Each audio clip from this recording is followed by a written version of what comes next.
Ya Allah, kalau kami sekarang akan berdoa meminta sesuatu kepadamu, Allah akan sampaikan, kalau ibadah kamu benar, menjadikan semua aktivitas sebagai ibadah. Lihat janjinya, Abu Daud nomor hadis 649. Di hadis qudsi saya pernah bacakan pertemuan lalu, idza qala al-'abdu, kalau seorang hamba mengatakan pada dirinya, dia berkata khususnya dalam salatnya, iyyaka na'budu, ya Allah, mulai sekarang kami akan jadikan seluruh aktivitas kami hanya ibadah untukmu.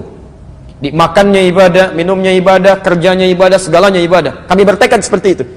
Wa iyyaka nasta'in, dan jika kemudian dia berkata akan memohon sesuatu, kami kalau butuh apapun kami akan bermohon kepadamu ya Allah, hanya untukmu saja. Lihat jawabannya, hadza baini wa baina 'abdi, ini perjanjian antara aku dengan hambaku. Wali 'abdi, kalau hambaku benar ibadahnya, benar makannya ibadah karena Allah, benar minumnya ibadah karena Allah, benar salatnya ibadah karena Allah, masalah, apapun yang kamu minta sekarang ini aku akan kabulkan. Sekarang pertanyaannya, kalau Bapak Ibu ditawarkan oleh Allah, apapun yang akan diminta akan dikabulkan. Mau minta apa? Ayo, Bapak, ada yang surga, ada yang macam-macam, ada yang mikir dulu, ada yang saking banyaknya nggak bisa disebutkan ya. Baik. Karena itu kita akan diajarkan oleh Allah satu permintaan yang saat kita mohonkan, maka semua kebutuhan kita akan terpenuhi. Semua kebutuhan, bukan keinginan tapi kebutuhan. Karena Allah hanya mengabulkan apa yang dibutuhkan, bukan apa yang diinginkan. Maka kalimat itu kita ucapkan setiap hari minimal 17 kali. Setelah mengucapkan iyyaka na'budu wa iyyaka nasta'in, apa yang kita ucapkan? Ihdinas siratal mustaqim. Kalau benar mengucapkan kalimat itu, maka selesai seluruh kebutuhan yang kita perlukan di muka bumi ini. Persoalannya, ada orang membacakan ihdinas siratal mustaqim, tapi tetap kebutuhan belum terpenuhi, masalah belum tuntas. Apa yang keliru dalam ucapannya? Mungkin tidak paham dengan apa yang dia ucapkan. Untuk itulah materi hari ini kita akan lanjutkan dengan pembahasan bagaimana memahami ihdinas siratal mustaqim. Mohon izin saya hadirkan kitab ya untuk hari ini, untuk menguatkan argumentasi kita, sehingga nanti tidak ada dugaan, ini mungkin pendapat Ustaz Adi saja ya. Jadi kita coba hadirkan beberapa kitab. Ini tafsir Al-Wasit yang saya sampaikan dulu ya, karya Syekh Muhammad Tantawi Jauhari, Syekh Al-Azhar ya, sudah meninggal beliau dan termasuk pakar tafsir di dunia salah satunya. Alhamdulillah kami sempat langsung belajar langsung. Tahun 2006 saya belajar, dan dengan langsung dengan beliau pulangnya diberikan hadiah kitab ini. Jadi kita bisa bacakan dengan kitab asli. Ini masih asli insyaallah, masih bahasa Arab ya. Baik, jadi kita coba bahas. Bismillahirrahmanirrahim. Baik teman-teman sekalian, saya bacakan dulu, nanti kemudian kita tafsirkan pelan-pelan ya. Thumma bayyana subhanahu wa ta'ala, kemudian Allah subhanahu wa ta'ala menerangkan pada kita setelah kita membahas iyyaka na'budu wa iyyaka nasta'in ya, anna afdhala syai'in yatlubuhu al-'abdu min rabbi, bahwa jika ada seorang hamba ingin memohon sesuatu kepada Rabbnya, ketika ditawarkan tadi, yang terbaik yang diminta itu, tolong garis bawah ini ya. Kan tadi ada yang minta surga, minta macam-macam, minta kemudahan kerja, minta ini. Nah, kalau dari semua permintaan ini, perhatikan, yang terbaik yang kita minta, lihat kalimatnya, innama huwa hidayatuhu ila tariqil ladzi yusilu ila asmal ghayah. Yang terbaik yang diminta adalah hidayah. Saya ulang, adalah hidayah Allah Subhanahu wa taala. Jadi kalau Anda minta sesuatu, yang terbaik minta apa? Hidayah ya. Hidayah Allah Subhanahu wa ta'ala yang memudahkan kita untuk mencapai keinginan tertinggi yang dibutuhkan. Hidayah Allah Subhanahu wa ta'ala untuk mencapai keinginan tertinggi yang dibutuhkan. Jadi kalau ada kesulitan dalam pekerjaan, tetap yang diminta hidayah, bukan posisi terbaiknya. Ya, kesulitan di rumah tangga yang diminta hidayah, kan? Oke, kesulitan dalam pelajaran yang diminta hidayah untuk mencapai kebutuhan tertinggi yang kita perlukan. Nah, sekarang persoalannya, apa itu hidayah? Baik, apa itu hidayah? Baik, kira-kira apa itu hidayah? Jangan dikira-kira ya, kita langsung lihat saja. Baik. Wal hidayatu, adapun hidayah itu, pelan-pelan, hiya al-irsyad wad dilalah bi lutfin ala ma yusilu ila al-bughyah. Ya. Ada beberapa makna tentang hidayah. Satu, hiya al-irsyad wal dilalah ila ma yusilu ila al-ghayah. Satu disebut dengan al-irsyad atau dilalah bilutfin,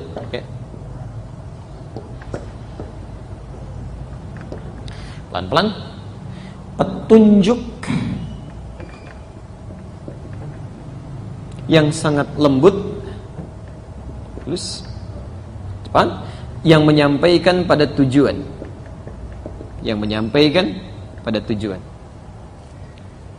Jadi makna yang pertama, pelan-pelan ya. Nanti ada beberapa makna dalam hidayah. Ada sekitar 3 makna. Satu, petunjuk yang sangat lembut, yang sangat halus, yang menyampaikan pada tujuan. Baik, sebentar. Sudah? Baik. Jadi ketika kita mengatakan, ya Allah, mohon berikan hamba hidayah, gitu kan? Pelan-pelan. Hidayah, saya tulis dulu ya supaya kita alurnya paham betul. Hidayah. Ini tulisannya. Jamaknya disebut dengan hudan. Jamaknya begini, hudan. Jelas? Sebentar. Kalau Anda ingin memintanya, ya. Jadi ini makna pertama, petunjuk yang menyampaikan pada kemudahan. Jamaknya disebut dengan hudan. Kalau kemudian Anda ingin mintakan petunjuk ini supaya mendapatkan kemudahan dari apa yang ingin kita capai, maka dialihkan kalimatnya ke dalam bentuk fi'il amr, ya, kata permohonan dalam bentuk perintah, ihdi. Kalau untuk seorang ihdi, kalau untuk kebanyakan tambah na, singkatan dari nahnu, maka menjadi ihdina. Baik. Misal ada kalimat di situ, ihdinas siratal mustaqim. Ya, apa terjemahannya? Tunjukkan kami jalan yang lurus, masya Allah. Baik, alhamdulillah. Itu terjemah Usap ya. Baik. Pelan-pelan. Asalnya, Bapak Ibu sekalian, saya masuk ke siratal mustaqim dulu ya. Sirat al-mustaqim. Ya. Sirat berarti jalan. Kira-kira sempit atau luas jalannya? Oh, ada yang bilang sempit, ada yang bilang luas. Oh, jemaah Al-Hujah berbeda pendapat tentang sirat. Ada yang sempit, ada yang luas. Masya Allah. Sirat itu asalnya jalan yang terbentang luas, lebar gitu ya. Lebar. Ya. Tapi Ustaz kan ada keterangan. Sirat itu seperti rambut dibagi 7 gitu kan. Masya Allah, nanti Anda di hari kiamat akan lewat jembatan sirat seperti rambut dibagi 7. Anda lewatnya bagaimana? Itu bahasa kiasan ya. Nanti dalam ilmu hadis itu ada lughatul ma'nawiyah. Ada bahasa-bahasa kiasan, majaz namanya. Dibacanya harus pakai ilmunya, namanya ilmu balaghah. Dibagi 3 lagi. Katanya ilmu untuk belajar kata-katanya disebut ma'ani, ilmu untuk belajar penjelasannya disebut dengan bayan, ilmu untuk kiasannya disebut dengan badiah nanti. Dan ada beberapa turunan lagi. Maksud sirat dibagi 7 ini, maksudnya itu mengilustrasikan kepada orang yang kurang amal. Seakan-akan ketika dia nggak punya bekalnya, mau jalannya agak susah. Seperti rambut terbagi 7. Kalau orang yang punya amal gampang aja lewat. Ada yang lari, ada yang secepat kilat, ada yang tembusnya cepat sekali. Itu bayangan dibagi 7 itu pada orang-orang yang merasa nggak punya bekal. Karena nggak punya bekal, tegang dirinya, seakan-akan sulit melewatinya. Seperti halnya rambut dibagi 7. Sulit untuk melewat. Ya. Bahkan ada di antara mereka yang masuk neraka tanpa hisab. Langsung. Ya. Pernah dengar masuk surga tanpa hisab? Sering. Pernah dengar masuk neraka tanpa hisab? Baru ya. Itu ada di Quran surah ke-18. Ayat 100 sampai 101. Posisi paling kiri di atas, sedikit ke bawah. Ya. Ada orang-orang masuk neraka tanpa hisab. Thumma aradna jahannama yawma idzin lil kafirina arda. Ada orang-orang yang saat di hari hisab nanti, ya, itu langsung oleh Allah ditampakkan neraka jahanam sejelas-jelasnya. Ya. Kalau kalimat bebasnya begini, kamu nggak usah mikirin hisab dan tempat kamu ya, tempat kamu di sini, udah nggak usah mikirin kitab lagi, nanti langsung aja ke situ. Ya. Ada yang begitu tuh, ya. Ada yang masuk surga tanpa hisab, sudah lebih dulu diberi kabar di dunia. Jadi dia belum ke alam kubur, dia belum kemudian dihisab, belum masuk surga, tapi sudah ada beritanya. Kamu dapat kabar gembira akan masuk ke surga yang mengalir keindahan di dalamnya. Itu di Quran surah kedua ayat 25, posisi paling kanan sebelah atas. Ya. Tapi ada juga orang yang sebelum dia masuk ke dalam nerakanya, hisabnya kata Allah, kamu nggak usah mikir ya. Gak usah repot. Tempat kamu di sini nih, di neraka, tempatnya jahanam. Gak usah dipikirin, nanti langsung ke situ aja. Ya. Siapa mereka itu ayat 101-nya? Alladzina kanat a'yunuhum fi ghita'in an dzikri, yaitu orang yang saat di dunia itu susah sekali tuh matanya melihat kebaikan. Ya, terhalang gitu ya. Lihat orang ke masjid gak ada getaran, padahal Allah itu saking sayangnya diperlihatkan supaya dia mau ibadah tuh. Ya, ada orang dewasa, sampai laki-laki, perempuan, sampai anak kecil yang belum balik, Pak, bawa tas ke masjid sebelum azan, lewatin dia, Om, ayo, kamu aja duluan. Masya Allah, dia sendiri gak ke masjid. Ya. Di dalam pandangannya sudah diperlihatkan. Wa kanu la yastati'una sam'a, telinganya gak bisa dengar. Azan gak bisa dengar azan marah-marah, dengar Quran ngajak berselisih macam-macam.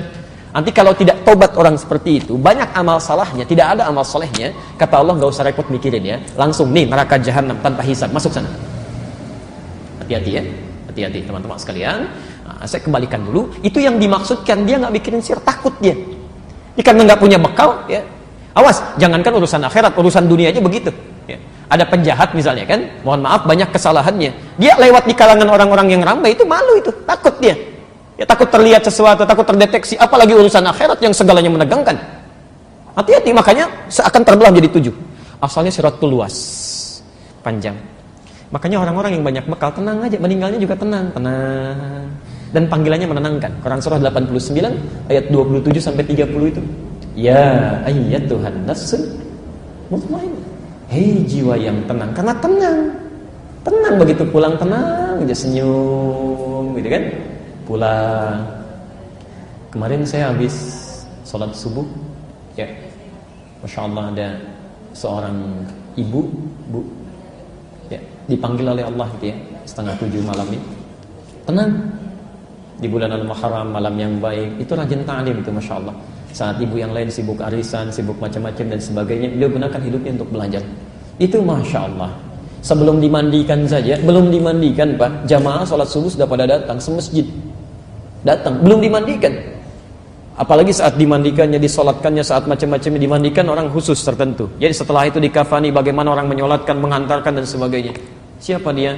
Orang yang saat hidupnya menjadikan dirinya sebagai ibadah pada Allah Subhanahu wa taala. Rajin ta'lim itu dalam hidupnya. Rajin banget, ya. Saya mengalami 3 itu saat baru pulang dari Indonesia itu. 3 peristiwa yang luar biasa, semuanya perempuan. Satu lagi nanti ada laki-laki. Ya, dia sibuk bekerja, setelah selesai pekerjaannya, dia jadikan hidupnya untuk ibadah. Rajin ke masjid, saking rajinnya dikenal sebagai pejuang salat subuh. Itu Allahu Akbar. Begitu wafat, meninggal dunia dengan izin Allah, saking tenangnya, yang datang orang-orang masjid, yang nyolatkan, yang takziah, yang macam-macam. Teman pekerjaannya yang datang umumnya karangan bunganya saja. Di dunia itu hanya akan melekat pada aspek dunia Anda. Jadi kalau Anda cuma cari teman dunia, saat Anda di dunia, Anda akan diikuti. Saat masuk ke alam berbeda, Anda tidak akan pernah dikenal. Tapi kalau teman akhirat Anda bukannya dipikirkan dalam urusan dunia. Di alam kubur Anda didatangi untuk didoakan, diantarkan, dimohonkan kebaikan. Di dalam akhirat pun Anda masih difikirkan. Jadi kalau Anda masih sibuk dengan urusan dunia, silakan saja. Ya, hanya dunia akan Anda dapatkan. Tapi kalau Anda sibuk urusan akhirat, dunia Allah akan ikutkan, akhirat Anda akan jangkau. Karena itu sifatnya mustaqim. Mustaqim itu asalnya bukan lurus ya. Asalnya bukan lurus ya. Asalnya sesuatu yang mudah. Ini ungkapan pada sesuatu yang mudah. Jadi kalau orang Arab menyebutkan jalan yang tidak banyak berliku, menghadirkan kemudahan, ini ada keistiqamah, bisa jalannya lurus. Ya. Dengan yang berliku-liku belok begini, kira-kira lebih cepat mana sampai ke tujuan? Yang lurus atau belok? Lurus. Mudah kan? Nah, jadi ihdinas siratal mustaqim itu asalnya sesungguhnya pada awalnya bukan jalan yang lurus. Tunjukkan kami pada solusi yang sifatnya mudah, tidak berliku gitu. Ya, tidak berliku. Jadi kalau Anda misalnya ada persoalan di pekerjaan, minta ya Allah berikan hamba hidayah. Maksudnya petunjuk ihdinas siratal mustaqim, berikan solusi yang memudahkan. Sampai ke tempat dengan mudah, tidak berliku, itu asalnya. Ya. Maaf, Anda pilih mana? Jalan berliku sampai, jalan lurus tapi macet, pilih mana? Gak mudah ya? Nah, jadi kalimat siratal mustaqim itu asalnya bukan lurus, tapi sesuatu yang mudah. Ya, ya. Tapi terjemah itu masih bisa dipakai, umumnya saat haji atau umrah ya. Saya dulu tugas di Mekah tahun 2010. Menerima jemaah pertama, ada sebagian yang kesasar gitu, Masya Allah. Orang umrah tawafnya di Masjidil Haram, ini ada yang ke Mina gitu, Masya Allah. Sebagian, ya Allahu a'lam, tapi kami jemput itu. Ya. Ada sebagian yang nyasar, bingung dia, satu rombongan, karena tidak paham bahasa Arab, ketemu dengan askar, minta petunjuk ke maktab, Askarnya nggak bisa bahasa Indonesia, tapi dia tidak kehilangan cara untuk bertanya. Dia ingat ayat tadi, dia buka gelangnya, Pak, ihdinas siratal mustaqim. Tunjukkan kami jalan yang lurus, dikasih gelangnya gitu ya. Askarnya nggak bisa bahasa Indonesia, jelaskan susah kan? Bahasa Arab dia nggak paham. Cara terbaik dia teruskan. Siratal ladzina an'amta 'alaihim ghairil maghdubi 'alaihim waladdallin. Kamu ikuti ini ya katanya. Pak, jangan belok-belok nanti tersesat gitu. Baik. Kembalikan ya. Jadi orang-orang yang dekat dengan Allah itu, kembalikan, irsyad wad dilalah bil lutfin. Dalam dirinya akan diberikan petunjuk-petunjuk pada kebaikan. Jadi kalau Bapak Ibu benar ibadahnya, Bu, Pak, ya, dekat dengan Allah, ibadahnya benar, bukan hanya sholatnya saja, pekerjaan segalanya, itu nanti Anda akan dapat dorongan-dorongan kebaikan ditunjukkan oleh Allah. Maaf ya, bahkan dalam yang santainya pun, Anda santai ingin duduk, tiba-tiba buka TV, tek, nggak baik, itu akan seketika pindahkan. Ini bukan untuk kamu. Yang baik untuk yang baik, jelek untuk yang jelek, itu nggak tepat. Itu mata Anda bisa langsung dipalingkan, channel bisa langsung Anda ganti. Itu yang disebut dengan hidayah. Ya, makna yang pertama, petunjuk yang halus yang mengarahkan Anda pada kebaikan.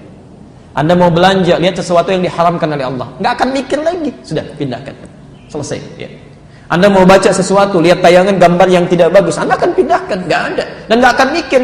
Oh, pandangan pertama masih ada kebaikan, selanjutnya itu yang dilarang. Nggak akan. Begitu lihat videotron nggak bagus, pindahkan, selesai, sampaikan itu haram hukumnya, selesai. Jadi kalau Anda misalnya dekat dengan Allah, ibadahnya betul, itu akan ada selalu itu dorongan-dorongan gitu. Ya. Akan ada selalu. Ya. Baik, ini petunjuk. Ini petunjuk. Ya, disampaikan betul oleh Nabi SAW, termasuk isyarat-isyarat di Quran. Ya. Mohon izin ya, apalagi orang-orang yang rajin tahajud. Saya berikan nasihat untuk saya pribadi dan kita semua, selama kita masih mampu, jangan tinggalkan tahajud. Tahajud itu diantara ibadah sunnah, tapi manfaatnya luar biasa. Diantara manfaat yang paling istimewa, itu bisa menghadirkan kedekatan dengan Allah sampai menunjukkan kepada Anda, begini cara mengawalinya, begini keluar dari persoalan. Kalau Anda disakiti, langsung pertolongan Allah datang tanpa perantara. Itu ada di Quran surah ke-17 ayat 79 sampai 81. Wa minal laili fatahajjad bihi nafilatan laka 'asa ay yab'athaka rabbuka maqaman mahmudan. Anda rajin tahajud, dekat dengan Allah, maka Allah akan angkat derajat Anda di tempat yang terbaik. Wa qarrabbi adkhilni mudkhalas sidqin. Kemudian Anda akan dibimbing bagaimana mengawali pekerjaan dengan benar. Dengan benar, ya. Anak Anda mau belajar, misalnya sulit mendapatkan sesuatu, ada orang tua yang memohon-mohon dengan cara yang tidak benar, ada yang ngasih hadiah, ngasih uang macam-macam. Anda tidak akan diberikan jalan. Anda promosi jabatan, kadang-kadang caranya tidak benar, mesti bayar begini, mesti melobi begini. Anda ahli tahajud tidak akan seperti itu, gak akan terfikir. Allah yang punya rezeki, Allah punya kedudukan, Anda akan diarahkan, gini caranya, gini jalan keluarnya. Anda ada di jalan, wa akhriji mukhrajas sidqin, tiba-tiba dari jauh, prit, tolong minggir, Masya Allah. Jika ada petugas berseragam mengatakan kepada Anda, tolong minggir, apa yang terbayang pertama kali dalam kepala Anda? Ahli tahajud gak akan macam-macam, gak ada ahli tahajud tiba-tiba mengeluarkan macam-macam. Nggak ada, nggak akan pernah ada dorongan dalam jiwanya. Saya akan sampaikan apa yang dia minta. Ditanya A, saya jawab A. Kalau salah, saya akui. Bagaimana solusi baiknya? Ya, kalau benar, saya akan sampaikan. Allah akan berikan solusi. Nah, itu yang benar. Ya. Kadang-kadang suka nggak tepat gitu kan? Kadang polisi nggak nanya apa-apa, misal gitu kan, mengeluarkan sesuatu yang tidak ditanyakan. Tolong minggir, sibuk keluarin kartu macam-macam. Belum ditanya apa-apa. Ya. Kami pernah dapat tugas itu, menyampaikan khutbah di wilayah Kuningan, Jakarta, ditemani kawan, kan? Masya Allah, ada salah seorang kerabat kita sudah agak sepuh, dia bawa mobil dari jauh, Masya Allah, prit, minta mundur ke samping, maksudnya menyamping, menepi. Setelah menepi, belum ditanya, teman kami mengeluarkan SIM gitu, kartu kan. Saya diam. Ketika datang dibuka, ya petugasnya bertanya, mau kemana B katanya. Karena beliau sudah agak sepuh.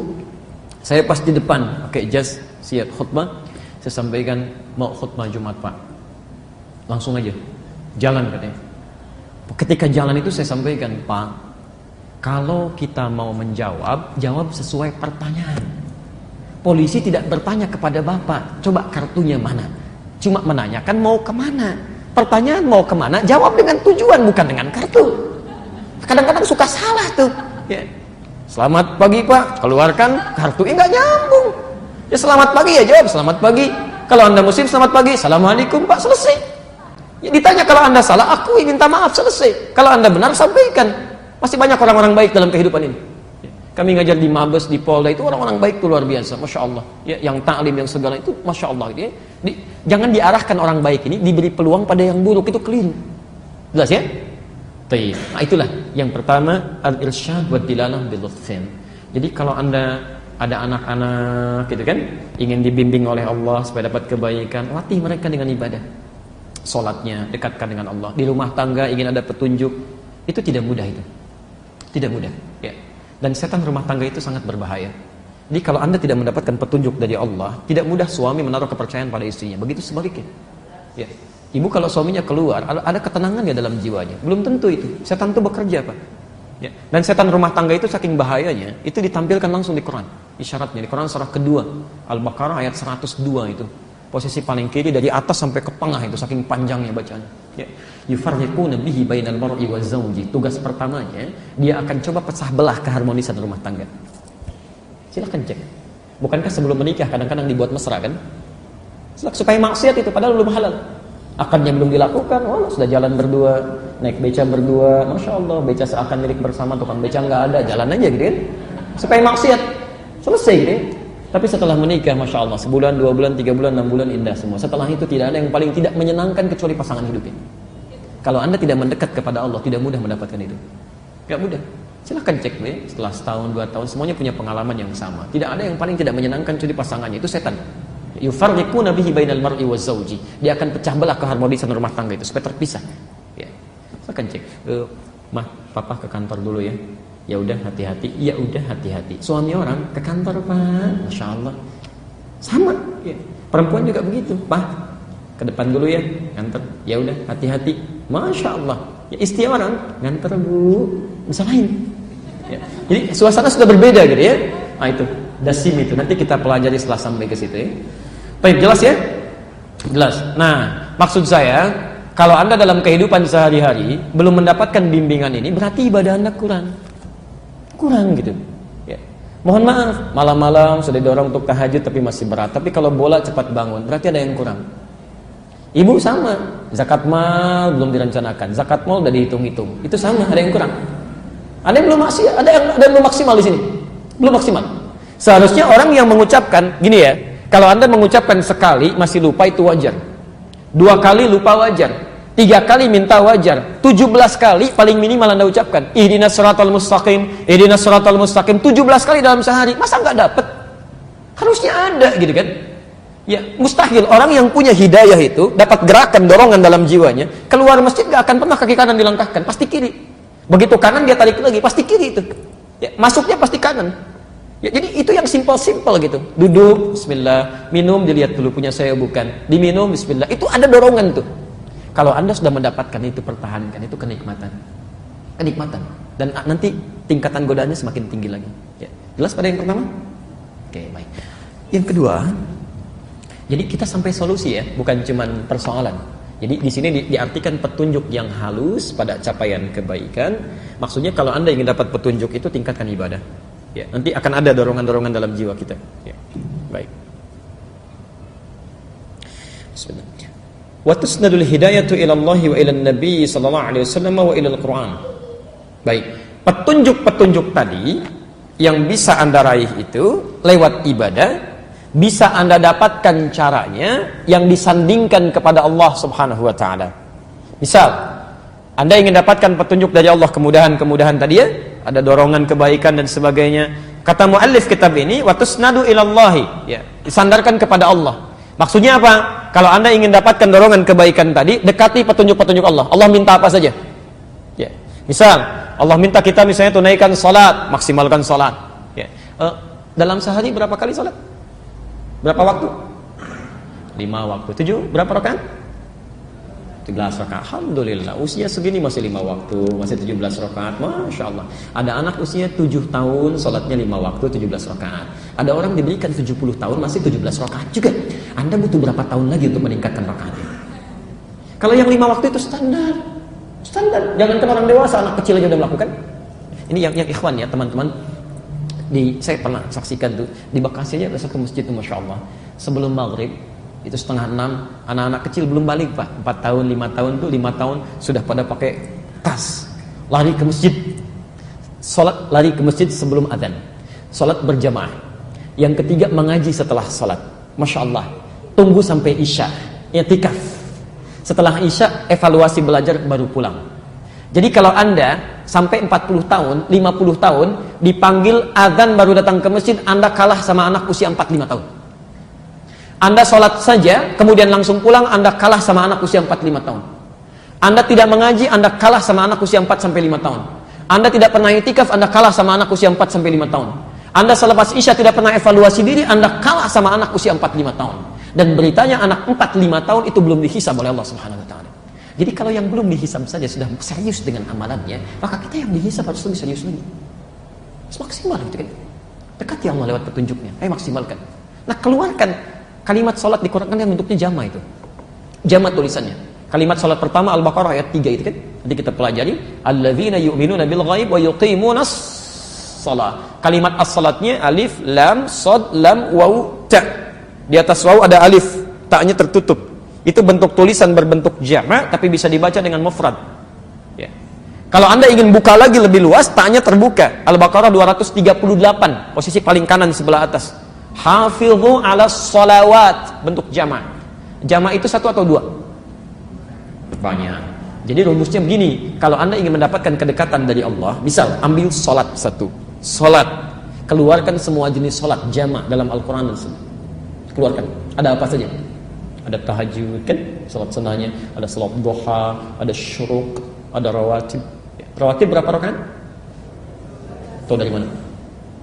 Di At-Tirmidzi nomor hadis 586 kan, dari Ummu Habibah, 12 rakaat. Ya, man shalla 12 raka'atan, siapa yang salat 12 rakaat fi yaumin wa lailatin, yang mengiringi salat fardunya siang sampai malam. Arba'an qabla dhuhri, 4 rakaat sebelum zuhur. Raka'ataini ba'daha, 2 rakaat setelahnya. Ya, raka'ataini ba'da al-maghrib, 2 rakaat setelah maghrib. Raka'ataini ba'da al-isya, 2 rakaat setelah isya. Wa raka'ataini qabla subhi, 2 rakaat sebelum subuh. Tapi ada yang belum banyak tahu ya, kalau tidak sempat yang sebelum zuhur 4 rakaat, itu dari hadis Ibnu Umar, Al-Bukhari nomor hadis 812, itu cukupkan dengan 2, boleh. Misal Anda tidak sempat nih ya, sudah 2 menit lagi mau qomat, ya cukupnya untuk 2 rakaat, jangan paksakan 4, itu boleh 2. Dari Ibnu Umar, hafidtu min Rasulillah sallallahu alaihi wasallam 10 rakaat. Saya hafal dari Rasulullah sallallahu alaihi wasallam 10 rakaat. Ya, raka'ataini qabla dhuhri, 2 rakaat sebelum zuhur. Jadi ada 2 hadis. Al-Bukhari nomor hadis 812. Jadi kalau nggak bisa 4 rakaatnya, cukupkan dengan 2 rakaat. Ya, jangan dipaksakan. Oh, ada 2 menit nih, tiba-tiba Masya Allah, sholatnya cepat luar biasa gitu kan. Untuk ngejar 4 rakaat itu tidak tepat ya, tidak tepat ya. Jelas di sini ya? Ayo maksimalkan, keluarkan. Semakin Anda tingkatkan hubungan dengan Allah, sholat, keluarkan, baca Quran, tambah. Nah, yang ini, itu akan cepat nanti masuknya. Ada bimbingan-bimbingan dari perkataan kita, langkah kita, pandangan kita. Jadi pertama, tusnadu ilallahi subhanahu wa ta'ala. Disandingkan dengan Allah, artinya keluarkan petunjuk dari Allah ya. Yang kedua, wa tusnadu ilan nabi sallallahu alaihi wasallam. Hidayah ini pun disandarkan kepada Nabi sallallahu alaihi wasallam. Jadi kalau Anda mendapatkan petunjuk-petunjuk dari Rasulullah sallallahu alaihi wasallam, cepat ambil. Cepat ambil. Karena dengan mengambil petunjuk Nabi, kita praktekkan dalam hidup, itu menghadirkan bimbingan dalam kehidupan kita. Hidayah datang. Ya, misal ada cara minum yang baik menurut adab. Ada cara minum yang baik menurut Rasulullah sallallahu alaihi wasallam. Sepanjang Nabi memberikan bimbingan cara terbaik, cara Nabi ambil, yang lain tinggalkan. Jelas ya? Ada bangun tidur misalnya, cara baik menurut kesehatan, cara baik menurut Nabi, yang dari Nabi itu pasti yang terbaik. Selain menghadirkan pola kebaikan untuk fisik kita, itu pasti menghadirkan hidayah dalam kebaikan kita. Jelas ya? Jadi sepanjang ada petunjuk dari Nabi, cepat ambil. Ya, bukan hanya untuk ibadah saja ya, bukan hanya sholat, bukan hanya macam-macam. Dari jalan, dari melihat, dari bertutur, dari baca, dari minum, sepanjang ada dari Nabi, keluarkan. Ya, dan semuanya ada. Ya. Ayat di Qurannya, Quran surah 59, ayat ke-7, akhir ayat ke-7, posisi paling kanan agak ke bawah sedikit. Wa ma atakumur rasulu fakhudhu. Dan semua yang pernah dibawa oleh Nabi pada kita, cepat ambil, itu yang terbaik. Ya. Bahasanya ma itu ismun mausulun yadullu 'alal 'aliyah. Ya. Kata penjelas objek sambung yang menunjukkan pada hal tanpa batas. Ya, jadi kalau Anda ingin meniru Nabi, jangan cuma sholatnya bagus, tapi yang lainnya tidak. Ya, Masya Allah, salatnya sesuai dengan sifat salat Nabi, tapi lisannya nggak seperti Nabi. Ya, senang celak sini, celak sana, macam-macam dan sebagainya. Pandangannya nggak seperti Nabi, semua dilihat, kan? Kakinya nggak semua seperti Nabi, semua disinggahi. Nggak begitu. Ini semua dari Nabi, jangan dipisah-pisah. Ya.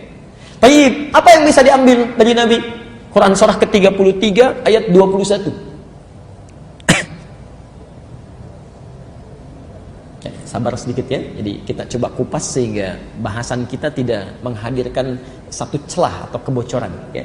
Genteng bocor aja kan bermasalah gitu ya. Nah, apalagi kalau hadisnya bocor, itu kan bermasalah ya. Baik. Kemarin saya jalan ke satu tempat, tiba-tiba hujan. Ada orang berkata, "Aduh, langit bocor." Masya Allah, langit bocor. Karena istilah itu suka macam-macam gitu ya. Allahu akbar. Baik. Laqad kana lakum fi Rasulillahi uswatun hasanah. Oke. Lihat sini ya, saya ajarkan sedikit ilmu qiraat ya. Saya dulu sudah pernah terangkan ini, singkat. Saya boleh hapus dulu ya? Alhamdulillah. Seperti biasa ya, datang sendiri, terangkan sendiri, tulis sendiri, hapus sendiri ya. Lengkaplah. Anda tinggal datang aja. Oke. Uswatun hasanah. Uswatun hasanah. Sekarang perhatikan, saya berikan ilmu qiraat sebentar. Kata uswah dalam riwayat Hafiz dari Asim, ini bisa dibaca juga dengan iswah. Riwayat Qal atau Warsh dari Nafi'. Laqad kana lakum fi Rasulillahi uswatun hasanah. Ini bisa juga iswatun hasanah. Iswah. Uswah atau iswah itu artinya keteladanan yang meluas sifatnya. Meluas. Ya. Jadi maksudnya begini. Kalau Anda mengambil kebaikan dari situ, maka Anda pun otomatis akan jadi teladan. Kalau cuma keteladanan yang sifatnya terbatas, tidak meluas, itu disebut dengan qudwah. Qudwah hasanah. Ya. Anda jadi teladan, tapi dari Anda saja yang belajar pada Anda tidak menjadi teladan misal. Jelas ya? Tapi kalau keteladanannya meluas, setiap ada belajar dari situ atau melihat sesuatu baik, jadi baik lagi, jadi baik lagi, jadi baik lagi. Ya. Kenapa Nabi keteladanannya disebut dengan uswah atau iswah? Karena setiap yang melekat pada Nabi, orang-orang di sekitarnya kalau sudah melekat pada Nabi, pasti otomatis akan jadi teladan. Ya. Ada pengusaha belajar dari Nabi, maka orang ini ketika akan jadi teladan bagi pengusaha yang lainnya. Ada dosen, misalnya ustaz, belajar pada Nabi, maka orang ini akan membawa kepribadian Nabi yang jadi teladan lagi. Ya. Termasuk nanti satu masa Bu ya, kita akan bahas ini ya, dan juga nanti bahasan untuk laki-laki. Kenapa Nabi diizinkan menikah dengan lebih dari 4 perempuan? Lebih, kenapa? Karena seluruh istri-istri Nabi itu dipilihkan oleh Allah, ditetapkan karena mewakili seluruh karakter perempuan di muka bumi ini.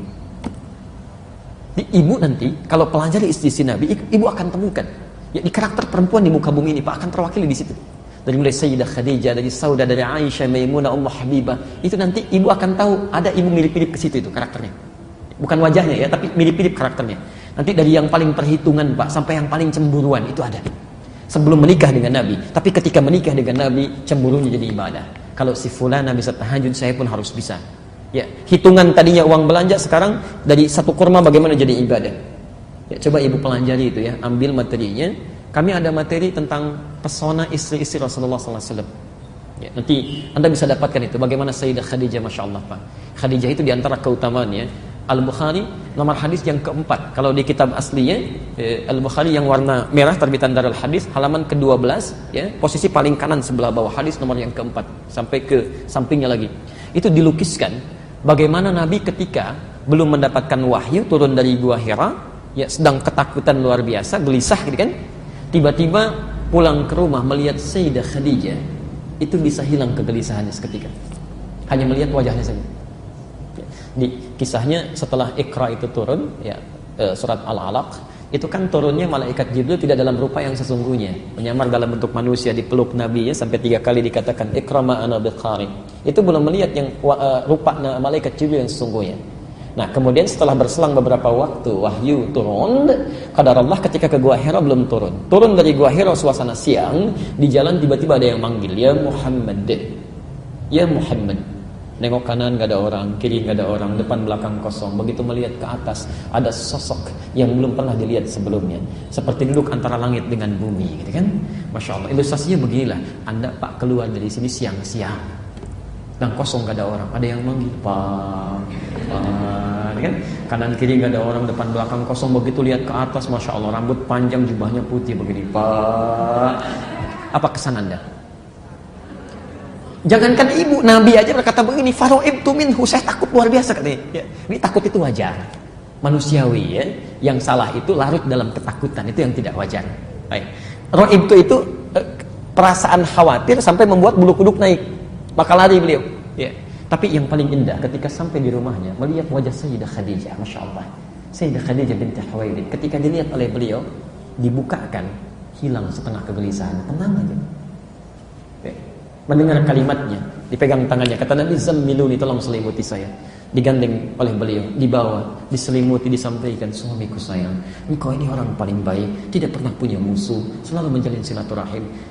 Tanamkan pada dirimu, yakinkan pada jiwamu, aku akan selalu bersamamu dalam suka dan duka. Maka tiba-tiba seketika tenang, sampai turunlah Quran surah Al-Mudaththir itu, ya ayyuhal mudaththir qum fa'anzir. Coba ibu pelajari itu. Suami sedang gelisah luar biasa, lihat wajah Khadijah, tiba-tiba tenang. Bisa nggak gitu? Suami pulang dari kantor, banyak persoalan, penat, begitu lihat ibu, Masya Allah, tenang gitu ya. Wah, tapi kalau lihat ibu tiba-tiba masalah jadi rumit lagi, wah itu persoalan serius ya. Baik, nanti bisa dilihat. Jelas ya? Maka coba teman-teman lihat ya, uswah. Jadi pelajari. Nah, kalau U tinggi sifatnya, dhammah itu mengumpul. U itu di atas, di bawah. Di atas itu tinggi atau rendah? Tinggi ya? Baik. Kalau I harakatnya di atas, di bawah. Apa namanya? Fathah atau dhammah? Kasrah ya, bukan fathah, bukan dhammah, kasrah. Kasrah itu sesuatu yang pecah. I pecah. Ya, ini kalau kasrah misalnya kan az-zujaj, kaca pecah, terpecah-pecah kecil, ya, terpencar, ya, rendah kecil.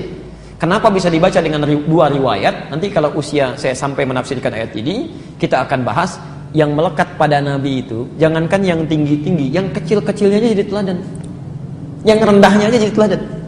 Jangankan sholat sunnahnya yang sampai bengkak kakinya, senyumnya jadi teladan, ya, disapanya jadi teladan. Jadi kalau Anda bisa mengambil keteladanan dari Nabi, belum bisa mengambil yang tingginya, ambil yang kecil-kecilnya. Dengan itu Anda akan mendapatkan hidayah, karena ada bimbingan, ada kenikmatan gitu ya. Ya, coba cek. Mungkin selama ini hidup kita jauh dari tuntunan, padahal semuanya ada. Teman-teman yang berbisnis, Nabi kan sudah berikan tuntunan berbisnis. Ada kitab tijarah, kitab bisnis. Pengusaha-pengusaha itu yang mengikuti tuntunan itu, semuanya Masya Allah, Bu. Ya, berhasil semua. Ya. Teman-teman yang mengajar, ada petunjuk dari Nabi. Ada semuanya. Ya. Jadi coba kita keluarkan. Termasuk saya tidak bosan mengingatkan ya. Pernahkah Anda keluarkan petunjuk sebagai orang tua? Ya, petunjuk Nabi di rumah tangga. Bagaimana jadi ayah yang baik sesuai dengan hadis. Ya, bagaimana jadi istri yang baik sesuai petunjuk Nabi. Pernah nggak keluarkan? Kalau boleh saya berikan nasihat ya. Sebulan itu harus punya target. Di rumah dulu misalnya. Saya ingin jadi ayah yang baik menurut Quran, menurut Allah dan menurut Nabi. Keluarkan ayat-ayatnya, keluarkan hadisnya. Ibu turunkan, saya ingin jadi ibu yang baik menurut Allah dan Nabi. Keluarkan ayatnya, keluarkan hadisnya, termasuk dengan anak-anak. Tilawahi selama sebulan. Demi Allah saya katakan, tidak ada yang paling indah di rumah tangga kecuali kenikmatan. Kenikmatan. Ya, silahkan, kalau nggak percaya silahkan. Ada petunjuk-petunjuk kebaikan. Yang besar jadi kecil, yang kecil tidak akan pernah mengupas itu. Selalu tertutup, selesai. Jelas ya? Yang terakhir, wa ilal Quran. Ya. Wa ilal Quran. Kadang-kadang tusnadul hidayah, hidayah itu disandingkan kepada Quran. Makanya Quran disebut oleh Allah sebagai hidayah. Tadi masih ingat hidayah jamaknya apa? Hudan, ya? Hudan. Hidayah jamaknya hudan. Al-Baqarah, Quran surah kedua ayat 185. Posisi paling kiri di pertengahan. Syahrul Ramadan alladzi unzila fihi al-Quran. Ya. Di bulan Ramadan diturunkan Al-Quran. Apa fungsi Quran itu? Hudan.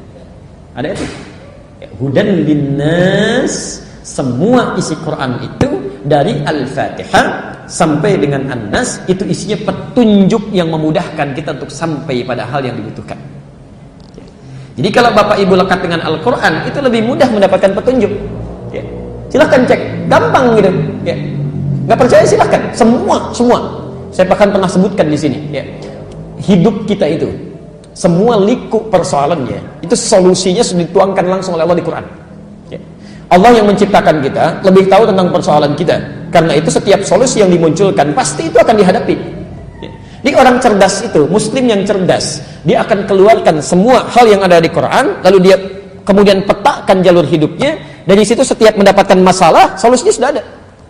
Misal, ya, mohon maaf ya, ada yang tadi di rumah tangga, keluarkan ayat-ayat tentang rumah tangga di Quran. Demi Allah saya katakan, semua masalah di rumah tangga itu semuanya tercantum di situ, dan ini solusinya.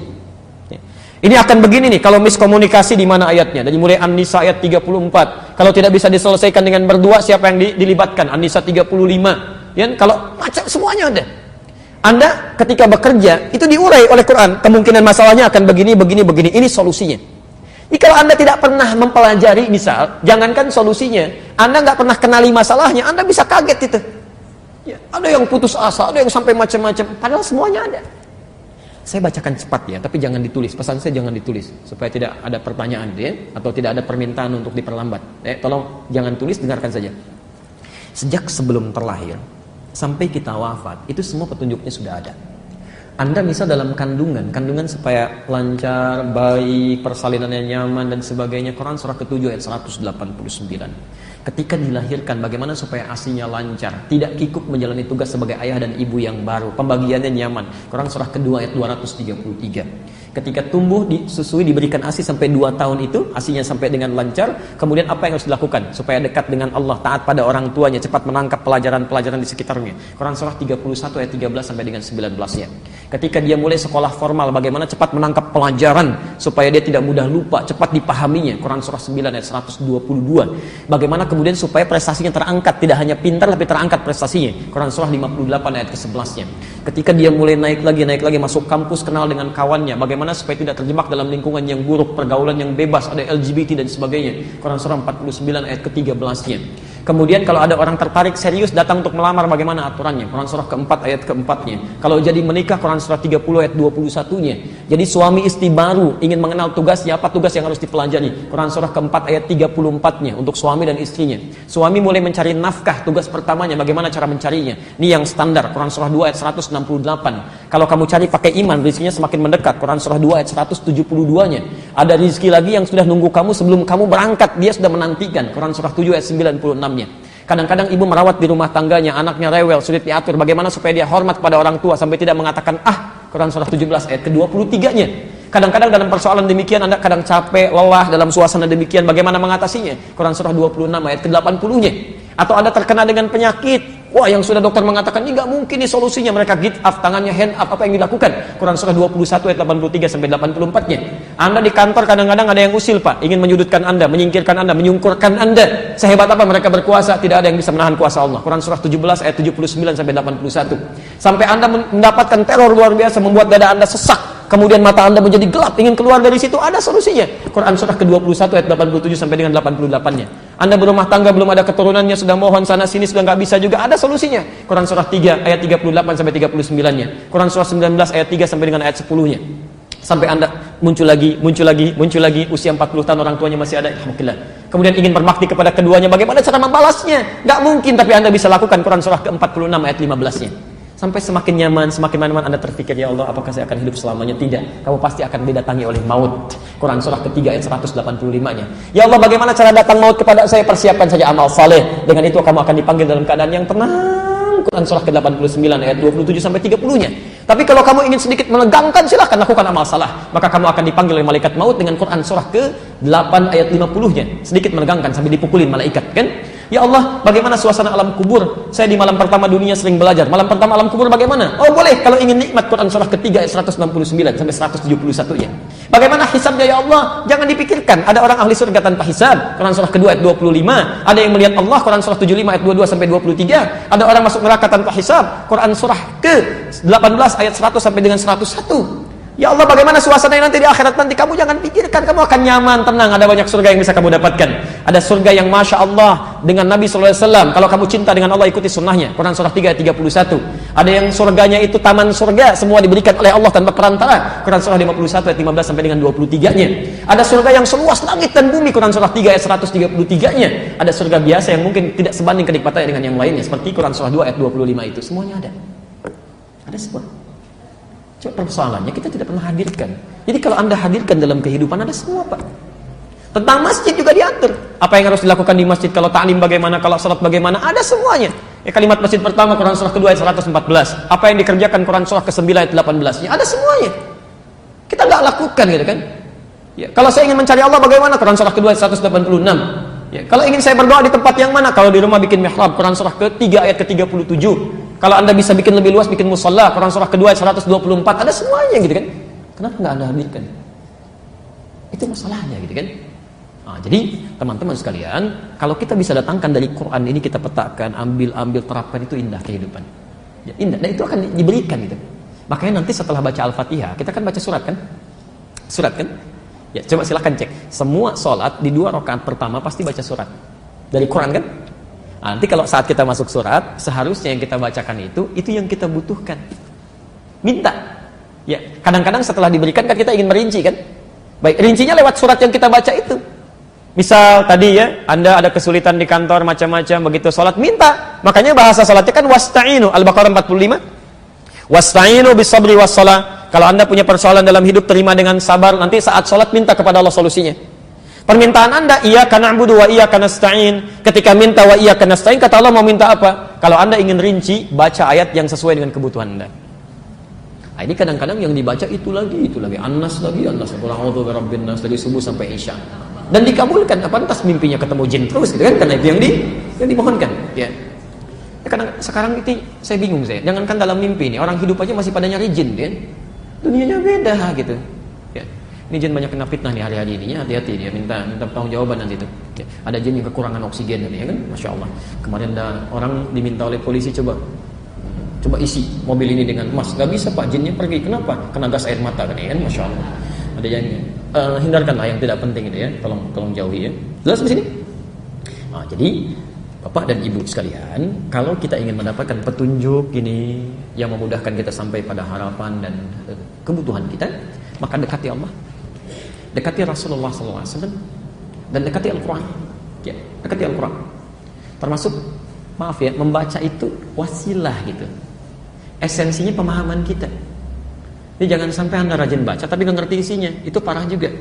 Ya, walaupun ada pahalanya. Ya, tapi mohon maaf itu belum maksimal gitu ya. Apalagi yang nggak baca sama sekali. Itu yang bahaya tuh. Quran itu petunjuk iman. Ilmu petunjuk akal. Ya, hati-hati ya. Jadi kalau orang mendapatkan pengetahuan, akalnya cepat bekerja. Misal, sering baca Al-Quran, maka ilmu akan cepat. Tapi kalau jarang baca Al-Quran, imannya itu terhambat. Jadi begitu ada peristiwa yang membutuhkan respon iman kita, iman gak bisa muncul karena keseringan baca Al-Qurannya jarang dibaca. Jelas ya? Tuntutan misalnya dalam Quran jelas, tinggalkan ini. Ya, masih ditafsirkan juga. Kenapa? Karena seringnya baca Al-Qurannya jarang dibaca. Sehingga panggilan imannya susah, masih banyak ditafsirkan, berdebat, berdiskusi macam-macam. Nggak usah lah gitu kan? Nggak usah. Ya, saya kira itu ya. Baik. Masih ada waktu? Kita bacakan sedikit dulu ya. Setelah itu nanti kalau ada pertanyaan saya perkenankan. Baik. Bismillahirrahmanirrahim. Wa qad yuradu minha al-isal ila ma fihi khair. Baik. Hidayah juga bisa berarti hal yang mengantarkan pada kebaikan-kebaikan. Hal yang mengantarkan pada segala kebaikan. Kalau tadi petunjuk yang memudahkan kita sampai pada kebutuhan, kalau sekarang hal yang menunjukkan pada segala kebaikan.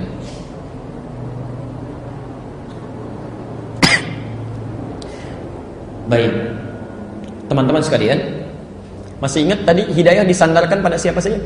Satu, Allah. Kedua, Rasul. Ketiga, Quran. Baik, sekarang perhatikan ya.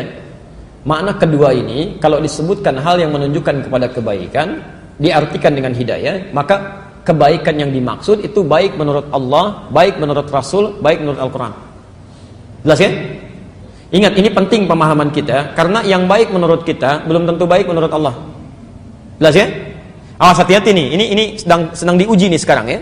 Jadi kalau ada yang baik menurut Allah, baik menurut kita berseberangan, maka yang baik menurut Allah itu yang diambil. Jelas ya? Yang baik menurut kita itu tinggalkan. Awas, hati-hati ya, dalam kehidupan apapun. Apakah dalam kehidupan pribadi kita, rumah tangga kita, sosial kita, politik kita. Jadi kalau Allah sudah mengatakan inilah hukum yang terbaik, tinggalkan pendapat Anda, ambil keterangan Allah. Jelas sampai sini? Nah, orang-orang yang dekat dengan Allah itu nggak akan mikir lagi. Jadi kalau sesuatu bertentangan dengan hukum dunia, dia nggak akan mikir, langsung ambil petunjuk Allah. Itu tandanya kuat hidayahnya. Tapi kalau Anda masih menimbang-nimbang, itu artinya ada yang kurang bekalnya dalam kehidupan kita. Jelas sampai sini? Oke, sekarang kita sedang ta'lim ya. Saya beri contoh misal. Hadis riwayat Al-Bukhari nomor hadis 71, Kitabul Ilmi, posisi paling kiri sebelah atas di kitabnya. Saya bacakan hadisnya. Man yuridillahu bihi khairan yufaqihu fiddin.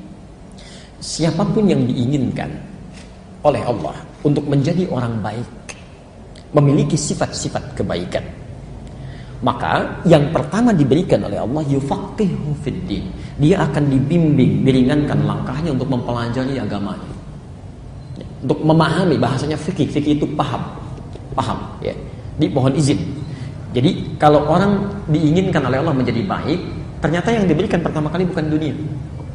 Mohon maaf, kalau Anda mengalami peningkatan dunia, materi, harta benda meningkat, saat yang bersamaan Anda tidak mengerti tentang agama Anda bukan orang baik menurut Allah.